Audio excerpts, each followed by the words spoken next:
In Egypt and across the Middle East, stuffing food is a big part of our culture. We stuff almost everything: grape leaves, zucchini, eggplant, bell peppers, cabbage, onions, and even potatoes.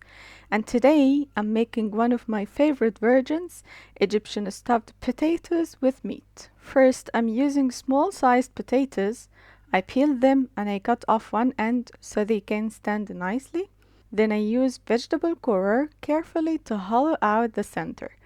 You want to create a little potato cup, but don't cut all the way through. Stuffing vegetables is nothing new in the Middle East.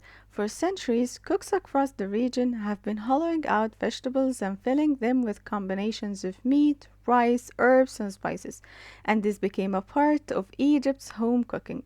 For example, mahshi, which is simply stuffed vegetables. Once all the potatoes are ready, I'm going to fry them for 10 minutes in the air fryer with a drizzle of oil. I'm not trying to cook them completely, I just want the potatoes to get a crust. This step makes a huge difference.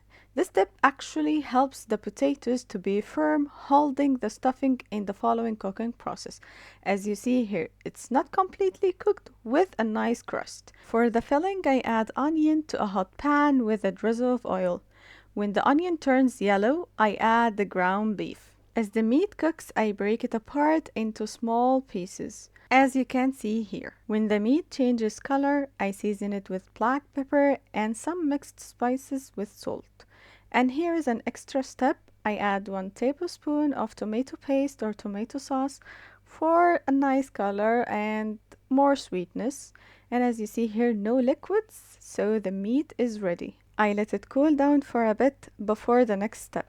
Here I use the potato that I scooped out. I make it flavorful by adding some seasoned tomato sauce and some of the beef that I prepared. And here is the layer that I will use to put the potatoes on.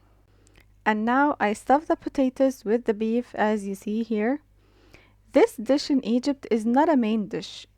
Sometimes it's a main dish for like a small family gathering, maybe like with some rice or even with Egyptian bread, but mainly in the family gatherings, the big family gatherings, it's a side dish. We add it next to some main dishes.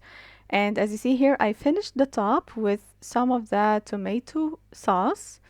This sauce mainly contains garlic, tomato juice, and some spices. Here is the part that I like. I add some Roumy cheese.